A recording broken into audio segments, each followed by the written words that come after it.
ब्रह्मांड में ऐसे बहुत से राज है जिनसे हम आज भी बेखबर है।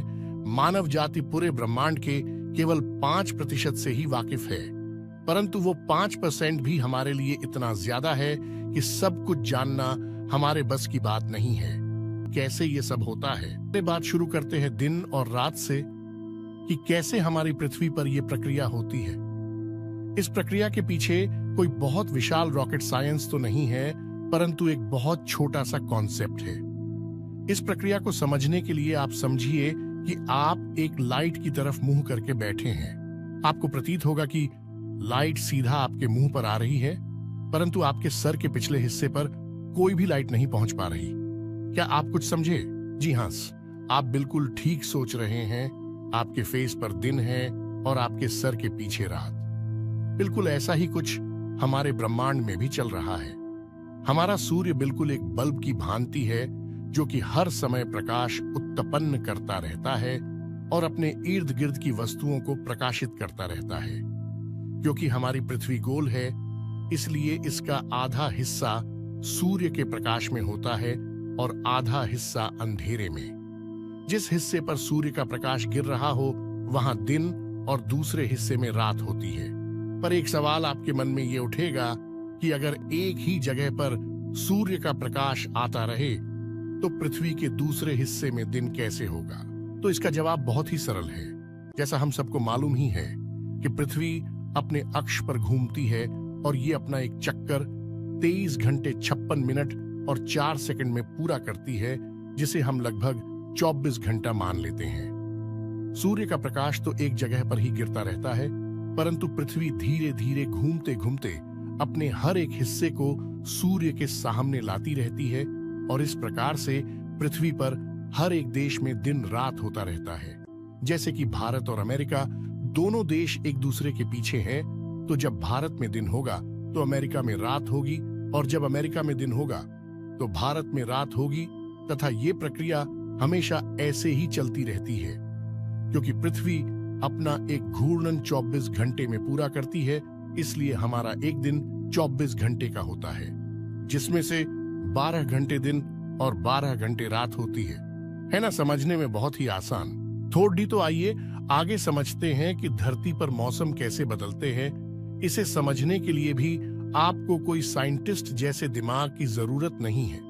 अब आप सब लोगों को ये तो मालूम ही है कि पृथ्वी अपने अक्ष पर घूमती है, परंतु पृथ्वी ब्रह्मांड में बिल्कुल सीधी नहीं है, बल्कि ये तनिक झुकी हुई है।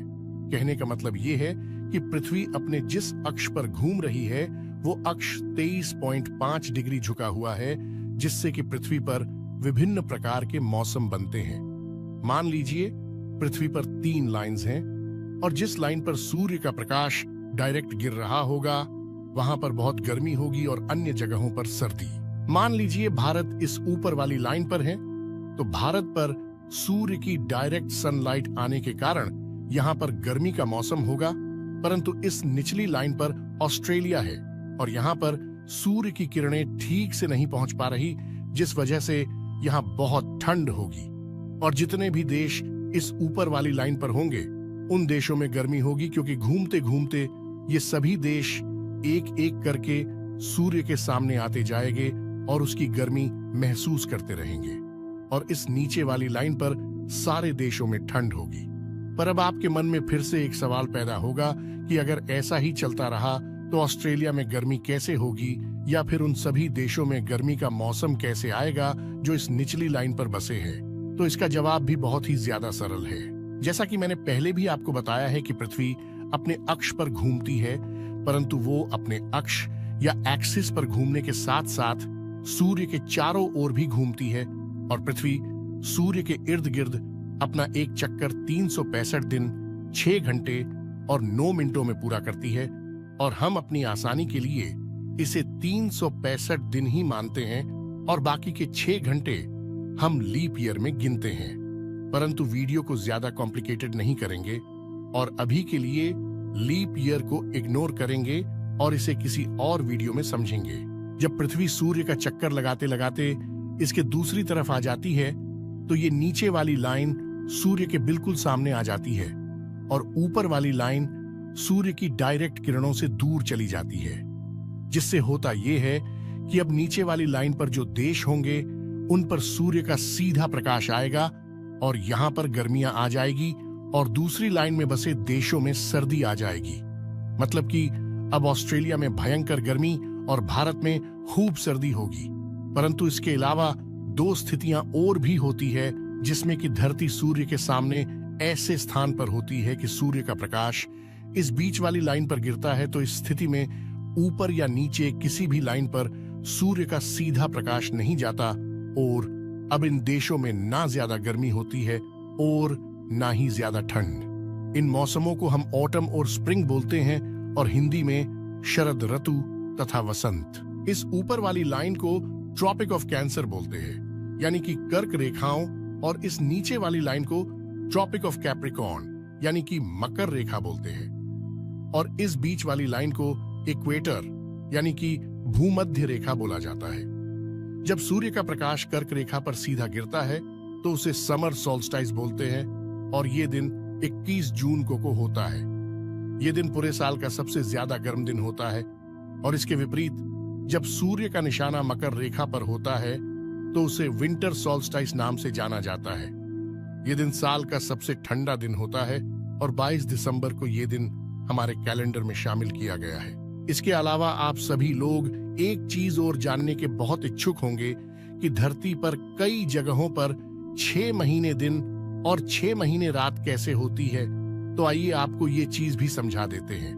पृथ्वी के झुके होने के कारण जब सूर्य का प्रकाश कर्क रेखा पर गिरता है तो आप नोटिस कीजिए नॉर्थ पोल में कभी अंधेरा होता ही नहीं है। क्योंकि पृथ्वी झुकी हुई है इसलिए नॉर्थ पोल हमेशा सूर्य के सामने ही रहता है, और जब तक सूर्य कर्क रेखा पर मेहरबान रहेगा तब तक नॉर्थ पोल में जितने भी देश होंगे उन सब पर दिन ही रहेगा, जैसे कि नॉर्वे, स्वीडन और फिनलैंड। और इसके विपरीत साउथ पोल तक सूर्य का प्रकाश नहीं पहुंच पाता, इसलिए वहां 6 महीने तक रात रहेगी और वहां पर तभी दिन होगा जब मकर रेखा सूर्य के सामने आएगी।